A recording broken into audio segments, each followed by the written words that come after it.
दोस्तों ये question wifi से रिलेटेड पहले मैं करा रहा हूँ, ठीक है। इसके बाद मैं नेटवर्क से रिलेटेड क्वेश्चन कराऊंगा। इसके बाद में कुछ वायर से संबंधित जो हमारे लाइनमैन वाले हैं उनके क्वेश्चन कराऊंगा। इसके बाद में फिर आरएम वालों के लिए कुछ क्वेश्चन है ये कराऊंगा, ठीक है। मैंने पहले भी बोला था कि लाइनमैन के कुछ क्वेश्चन जो हैं मतलब जो मिलते हैं आरएम से, ठीक है। कुछ बहुत क्वेश्चन जो है आरएम से ही मिलते हैं, वो सेम ही पूछे जाते हैं। बाकी कुछ क्वेश्चन जो होते हैं वो अलग होते हैं, ठीक है। वही मैं बताने की कोशिश कर रहा हूँ। साथियों चलो फटाफट इनको देख लेते हैं, पढ़ लेते हैं और अपनी नोटबुक में आप लोग नोट भी करते रहना, ठीक है। पहला क्वेश्चन है कि वाईफाई के बारे में बताएं, व्हाट इज़ वाईफाई नेटवर्क, ठीक है। तो इसका आंसर मैंने दे रखा है कि वाईफाई एक वायरलेस नेटवर्किंग तकनीक है जो wireless high speed internet access प्रदान करने के लिए रेडियो तरंगों का उपयोग करती है। इंग्लिश वाले भाई ध्यान देना कि WiFi is a wireless networking technology that used radio waves से provide wireless high speed internet access, ठीक है। इसका आंसर तो ये हो गया। अगला क्वेश्चन पूछ सकता है कि वाईफाई का दूसरा नाम क्या है। वाईफाई का दूसरा नाम क्या है, what is another name of for wifi. तो इसका दूसरा नाम है भाई वायरलेस फिडेलिटी, वायरलेस फिडेलिटी। अगला क्वेश्चन देख लेते हैं भाई कि वाईफाई कितने होते हैं, वाईफाई कितने प्रकार के होते हैं, ऐसा कह सकते हैं भाई। तो वाईफाई 5 प्रकार की वाईफाई तकनीकें ऐसे हैं, देखो भाई यह 5 प्रकार की वाईफाई तकनीकें ए, बी, जी, एन और ए सी हैं, ठीक है। There are 5 types of A, B, G, N and A C. सभी लोग अच्छे से देखते चलना और चैनल पे नए हैं तो सब्सक्राइब भी करना, ठीक है। और वीडियो को लाइक भी करना ताकि मोटिवेशन मेरा बढ़ेगा भाई। तो मैं रेगुलर वीडियो लेकर आऊँगा। ये पार्ट 1 है, पार्ट 2 भी आएगा, पार्ट 3 भी आएगा, जब तक कि आपका ट्रेड टेस्ट हो नहीं जाता है और वीडियो आते ही रहेंगे और यही क्वेश्चन बनेंगे, देख लेना आप लोग। वाईफाई की रेंज कितनी होगी, अगला क्वेश्चन है भाई वाईफाई की रेंज कितनी होती है। What is the range of wifi. तो कितनी होती है भाई वाईफाई की रेंज, कई चीज़ों पर निर्भर करती है, ठीक है। कई चीज़ों पर निर्भर करती है, जैसे कि द रेंज ऑफ वाईफाई, ठीक है। और ये ऑन द मैनी थिंकिंग, ये भी जो भी होता है जैसे कि आपकी वाईफाई राउटर की फ्रीक्वेंसी जो होती है उस पर भी निर्भर कर सकती है, कैसे है लगी है कैसे नहीं। ट्रांसमिशन पावर, एंटीना का प्रकार, ठीक है, इन सबों पर निर्भर कर सकती है। अगर आप एंटीना लगा रहे हैं, कोई बड़ा एंटीना लगाता है, कोई भाई छोटा एंटीना लगाता है, ठीक है, तो वैसी प्रकार से नेटवर्क कैच करता है, तो उसी पर निर्भर कर सकते हैं। या फिर राउटर के लोकेशन, ठीक है, मतलब कहाँ पर आपका वाईफाई लगा हुआ है वहाँ पर नेटवर्किंग अच्छी है कि नहीं है, और पर्यावरण पर भी निर्भर करती है। अगला क्वेश्चन देख लेते भाई, मैंने रखा हुआ है मैन, MAN का पूरा नाम क्या है। What is the full form of man, ठीक है। तो इसका फुल फॉर्म भैया है, देख लो, मेट्रोपॉलिटन एरिया नेटवर्क। क्या कहते हैं, मेट्रोपॉलिटन एरिया नेटवर्क। अगला क्वेश्चन है भाई, देख लो यहाँ पर कि वाईफाई में SSID का अर्थ क्या है। वाईफाई में SSID का अर्थ क्या है, ये क्वेश्चन पूछा गया है आपके वारंट ऑफिसर में किसी न किसी भाई से, ठीक है, ये मुझे मिला है, ठीक है। तो what is the full form, what is the full form SSID, ठीक है। तो इसका आंसर हो जाएगा भाई, देखो यहाँ पर सर्विस सेट आइडियोफायर, ठीक है, सर्विस सेट आइडियोफायर। इसका नहीं सॉरी भाई, आइडेंटिफायर होता है, ठीक है।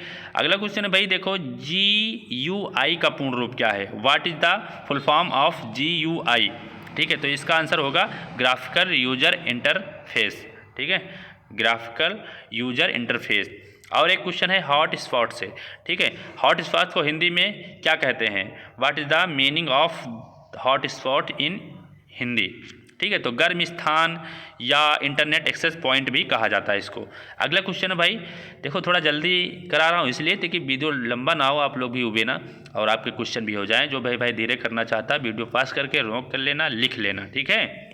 कंप्यूटर से वाईफाई कैसे लेते हैं, मतलब कैसे कनेक्ट करते हैं, ऐसा कह सकते हैं आप लोग। How to get wifi for your computer, ठीक है। तो इसका आंसर हो जाएगा सेटअप मेनू में PC से कनेक्ट करें। जो PC होता है ना, PC से कनेक्ट करें वाईफाई कनेक्शन के लिए समर्थ चुनें, या फिर एक पॉइंट और मैंने लिख रखा है वो भी देख लेते हैं कि शूटिंग मोड के लिए मेनू में वाईफाई कनेक्शन चुनें, PC से वाईफाई कनेक्शन स्थापित कर चुनें, ठीक है, ये हो सकता है। चलो नेटवर्किंग से क्वेश्चन देख लेते हैं तो थोड़ा फटाफट कि क्वेश्चन है नेटवर्किंग क्या है। व्हाट इज़ नेटवर्किंग, आंसर है इसका भाई देख लो, नेटवर्किंग से विचारों या डेटा का आदान प्रदान होता है, ऐसा बोल सकते हैं, हो जाएगा इतने में। Networking is the exchange of ideas और डाटा, ऐसा कह सकते हैं, हो जाएगा, मान लेगा आपका भाई आंसर सही है। नेटवर्क का क्या अर्थ है, मैं फिर कह रहा हूँ मेरे भाई, नए हो तो सब्सक्राइब कर लो अभी, ठीक है, बहुत ज़्यादा फ़ायदा मिलेगा। 2022 में मैंने तैयारी कराई थी रेडियो ऑपरेटर वालों को, और जितने भी मेरे भाई हैं सारे तो नहीं हो पाए थे, लेकिन अभी 15 से 20 मेरे भाई हैं जो प्रेजेंट टाइम में ड्यूटी कर रहे हैं, ठीक है। ट्रेड टेस्ट की तैयारी यहीं से करके गए थे। नेटवर्क का क्या अर्थ है, what is the meaning of networking? तो इसका आंसर मैंने लिख रखा भाई, देखो नेटवर्क का मतलब है परस्पर जुड़े हुए कंप्यूटर या डिवाइसों का समूह, ठीक है। नेटवर्क में से ग्रुप ऑफ इंटरकनेक्टिंग कंप्यूटर्स और डिवाइस। इंग्लिश हिंदी दोनों भाई ध्यान देते रहना भाई, हम थोड़ा फास्ट चल रहे हैं, ये मत कहना कि भाई सर इतनी फास्ट क्यों पढ़ा रहे हो, क्योंकि वीडियो लंबा होगा इसलिए। और नेटवर्क के जरिए कंप्यूटर में डेटा शेयर किया जा सकता है, जाता है, ऐसा भी कह सकते हैं, डाटा कैन बी, ठीक है, shared between computers by the networks. अगला क्वेश्चन है कि नेटवर्क का दूसरा नाम क्या है? नेटवर्क का दूसरा नाम क्या है? What is another name for networks? तो इसका दूसरा नाम क्या भाई? इंटरनेट है, ठीक है। नेटवर्क 3 प्रकार के, मतलब नेटवर्क के 3 प्रकार क्या हैं? What is the 3 types network? मतलब इसके 3 प्रकार कोई बताओ, ऐसा कह सकता है कि भाई नेटवर्क के 3 प्रकार बताओ, तो कह देना भैया एक होता है लैन, लोकल एरिया नेटवर्क, एक होता है मैन यानी कि मेट्रोपोलियन, ठीक है, मेट्रोपोलियन एरिया नेटवर्क, एक होता है वैन, वाइड एरिया नेटवर्क, ठीक है। वाइड का देखो थोड़ा लोकेशन मैंने बना भी रखा है यहाँ पर, देखो ये देखो भाई लोकेशन इसका बना है, ये वैन, ये वाइड हो गया, ये एरिया हो गया, ये नेटवर्क हो गया, ठीक है। बीच में ऐसे करके आप लोग देख सकते हैं। अगला क्वेश्चन यहाँ से करा देता हूँ भाई ऊँचे से थोड़े, हाँ वाकी टॉकी संबंधित भी देख लो, मैंने कराए भी हैं, लाइव भी मैंने ये क्वेश्चन कराए हैं, लेकिन फिर भी बता देता हूँ, कुछ नए मेरे भाई हैं उनको भी पता चल जाएगा, ठीक है। तो अगला क्वेश्चन है, देखो वाकी टॉकी के बारे में बताएं। एग्जाम्पल द वाकी टॉकी एक वायरलेस संचार उपकरण है, ऐसा कह सकते हैं। अच्छा, रेडियो में इस्तेमाल होने वाले उपकरण के नाम बताओ, ठीक है। तो इसका एक तो हो जाएगा ट्रांसमीटर, एक हो जाएगा रिसीवर, एक हो जाएगा एंटीना, ये सब रेडियो में लगे होते हैं, वही मैं नाम बता रहा हूँ, ठीक है। माइक्रोफोन या लाउड स्पीकर भी लगा रहता है, एम्पलीफायर भी लगा रहता है, दोनों तरफ रेडियो ट्रांसमीटर भी होता है, हेडफोन भी होता है, ठीक है। ये हेडफोन देखो, ये हेडफोन, ठीक है, और हेडफोन वितरक भी होता है, सक्रिय स्पीकर मॉनिटर भी होता है, और डेलीगेशन स्विचर भी लगा होता है, ओके। ये सारे क्वेश्चन इंपॉर्टेंट हैं इसलिए मैं करा रहा हूँ मेरे भाई, और याद रखना मेरे भाई, जब आप लोग वहाँ पर ट्रेड टेस्ट देने जाएंगे तो करेंगे, मुझे याद पता है, क्योंकि जब पास हो जाएंगे तब वो खुशी अलग ही होती है। तो रेडियो स्टेशन में इस्तेमाल होने वाले कुछ और उपकरण, ठीक है, some another equipment used in a radio. अब देखो यहाँ पर क्या लिखा मैंने, रेडियो और अन्य ऑडियो स्रोतों के बीच स्विच करने के लिए डेलीगेशन स्विचर का इस्तेमाल होता है, ठीक है। एक पॉइंट और लिख रखा मैंने, राउटर या आईपी ऑडियो नेटवर्क वाले रेडियो स्टेशन में स्विचिंग लॉजिक का इस्तेमाल होता है, ओके। तो ये क्वेश्चन तो हो गए। अब चलो अगला क्वेश्चन बता दें, वायर से संबंधित क्वेश्चन करा देते हैं, नहीं पहले ये करा देते हैं थोड़ा, फिर वायर के बाद में। लाइनमैन वाले मेरे भाई थोड़ा रुको भी, ये भी तुम्हारे काम के लाइनमैन वाले, देख लो भाई। विद्युत चुम्बकीय तरंगे किसे कहते हैं? Water electromagnetic waves called. ये मैंने क्वेश्चन कराए हैं, वीडियो में भी कराए हैं, लाइव भी कराए हैं, ठीक है।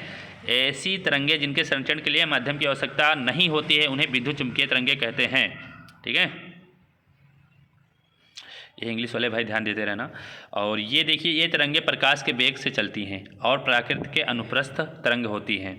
अगला क्वेश्चन है कि विद्युत चुम्बकीय तरंग के प्रकार बताएं, कितने टाइप के? स्टेट और the types of electromagnetic waves, ऐसा बोल सकते हैं आप लोग। तो ये कौन कौन सी होती हैं? ये बड़ा इंपॉर्टेंट क्वेश्चन भैया, इनको देख लो। रेडियो वेव होती है, माइक्रोवेव होती है, इंफ्रारेड वेव होती है, अल्ट्रावायलेट वेव है, एक्सरे, गामा रे, विद्युत चुम्बकीय तरंग के प्रकार ये सब होते हैं, ओके।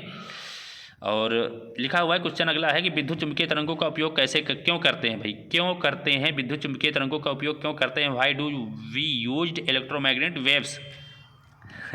थोड़ा जल्दी में हूँ इसीलिए दिक्कत है। तो दीर्घ रेडियो तरंगों आयन मंडल से परिवर्तित होती हैं, इसलिए रेडियो तरंगे संचार के लिए उपयोगी होती है। भैया रख भरोसा, वा मंजर भी आएगा, प्यासे के पास चलकर समंदर भी आएगा, यूँ थक कर ना बैठे राह के मुसाफिर, मंजिल भी मिलेगी, मिलने का मज़ा भी आएगा।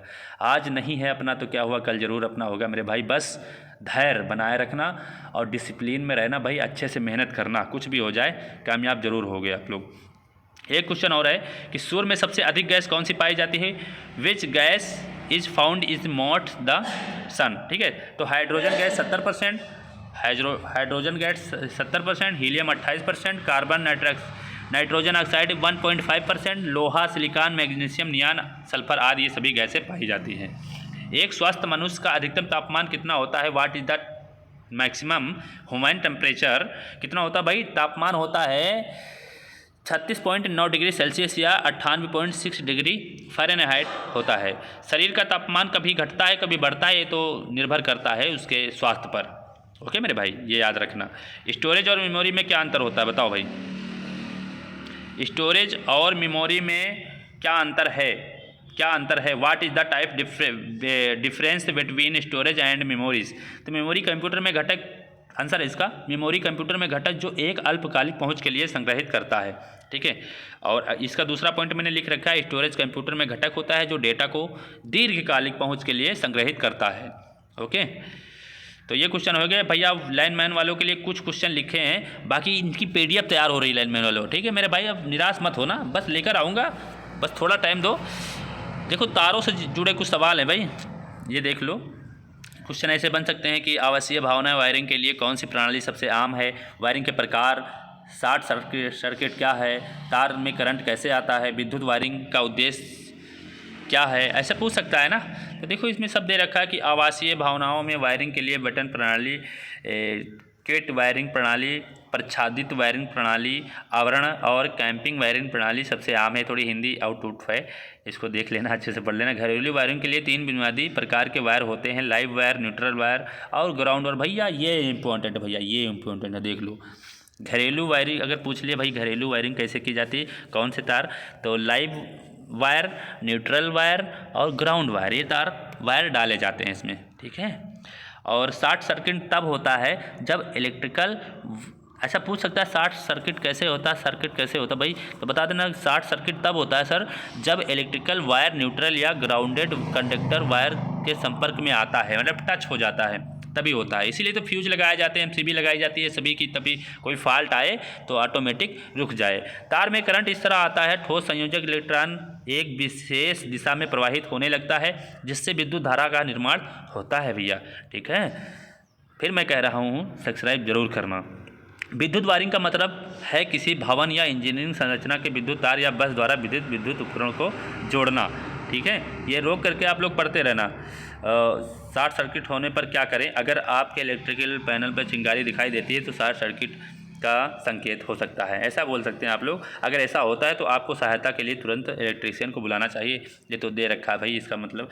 तो कैसा लगा वीडियो साथियों, कमेंट जरूर करना, बताना जरूर, और मिलते हैं नेक्स्ट वीडियो में पार्ट 2 में। ठीक है, तैयार रहना आप लोग। जय हिंद, जय भारत, वंदे मातरम। और डेली 9 बजे आप लोग लाइव जरूर जुड़िए, क्योंकि मैं जो पढ़ाता हूँ उसका रिविजन भी कराता हूँ डेली 9 बजे 9 PM पर। ओके मेरे भाई, जय हिंद, जय भारत, वंदे मातरम।